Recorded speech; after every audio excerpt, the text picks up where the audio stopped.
أعوذ بالله من الشيطان الرجيم. بسم الله الرحمن الرحيم. إن أول بيت وضع للناس للذي ببكة مباركا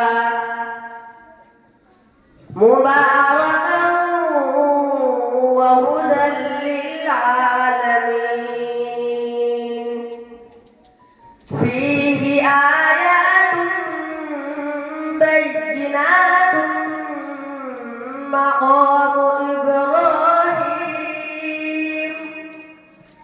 ومن دخله كان آمنا ولله على الناس حج البيت من استطاع إليه سبيلا ومن كفر فإن الله غني عن العالمين.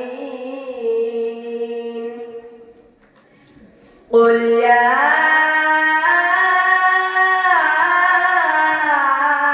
أهل الكتاب لم تكفرون بآيات الله والله شهيد على ما تعملون. قل يا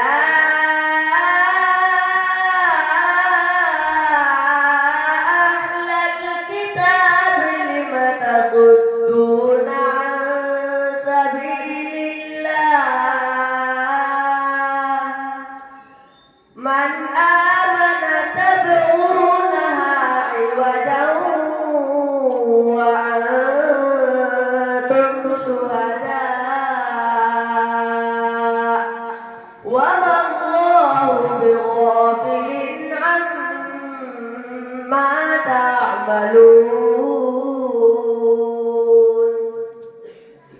يا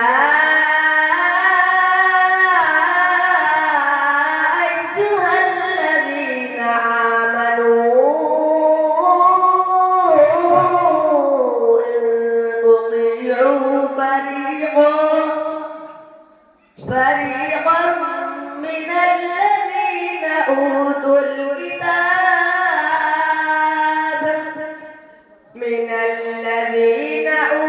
الكتاب يردوكم بعد إيمانكم